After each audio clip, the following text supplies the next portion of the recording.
Ciao amici, innanzitutto buon 25 aprile e auguri a tutti Marco, perché oggi a Venezia si festeggia il nostro patrono, San Marco Evangelista, la cui storia magari ve la racconterò in un'altra occasione. Insolito ambiente, la cucina, io non sono donna di fornelli, però ieri ho preparato alcuni peperoni e oggi voglio provare a fare una pasta con i peperoni e la melanzana. Ho... Stavo preparando la cipolla e mi sono venute in mente alcune considerazioni sulla cipolla che vorrei condividere con voi. La cipolla la sottovalutiamo. Io mi ricordo di aver avuto un quaderno, credo alle scuole medie, un piccolo quaderno con i ganci, tutto nero, ma sulla copertina aveva queste due immagini, un uovo e una cipolla. E la frase sotto diceva semplicemente: l'averti vicino dà sapore alla mia vita.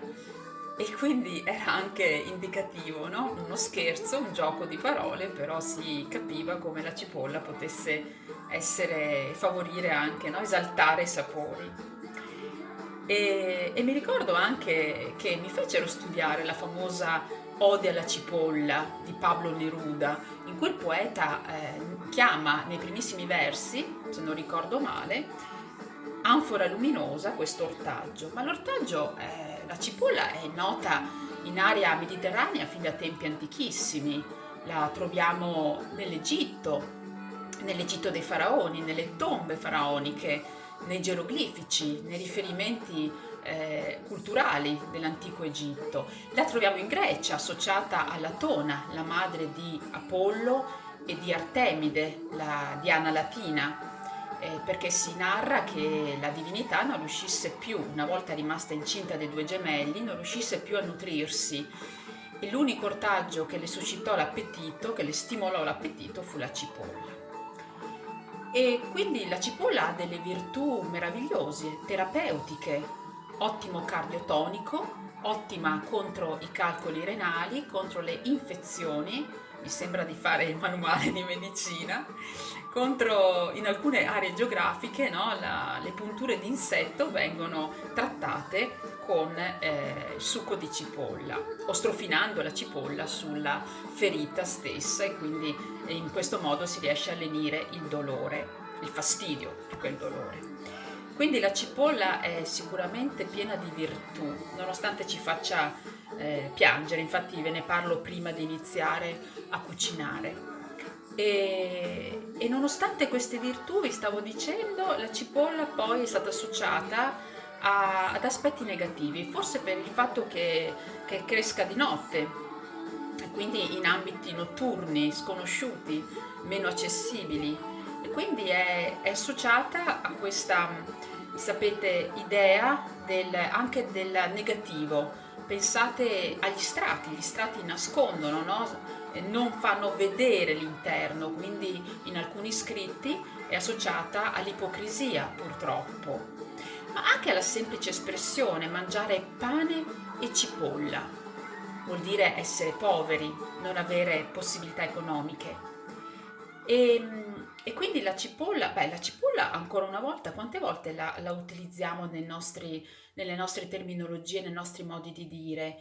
Gli orologi a cipolla, magari qualcuno li colleziona ancora, erano quelli tenuti con la catenella, no, nel taschino, ben custoditi perché dovevano, no, gli strati, almeno due, dovevano proteggere il meccanismo interno. Oppure, sapete, la famosa protuberanza del piede, la cipolla del piede, il bulbo dei capelli, e alcune acconciature delle donne che adesso non si fanno più, chiamate appunto cipolla. Insomma, la cipolla fa parte del nostro gergo, del nostro linguaggio quotidiano. Ma io credo che uno degli scritti più curiosi, sono andata in cerca per voi perché me lo ricordavo dai miei studi, ma volevo essere certa di poterlo trovare perché va letto in modo corretto, è sempre di questo Marziale, questo poeta romano che aderiva alla corrente di chi pensava che la cipolla potesse aumentare la sessualità, quindi avere questa capacità di stimolare la sessualità. E lui ne parla in modo molto scherzoso. Adesso io vi leggo il verso e ci dà un'idea anche di quello che succedeva nel mondo romano. Quando hai moglie vecchia e membro molle, non ti resta che mangiar cipolle. E con questa simpatica frase io vi saluto e vi do appuntamento alla prossima volta, al prossimo incontro.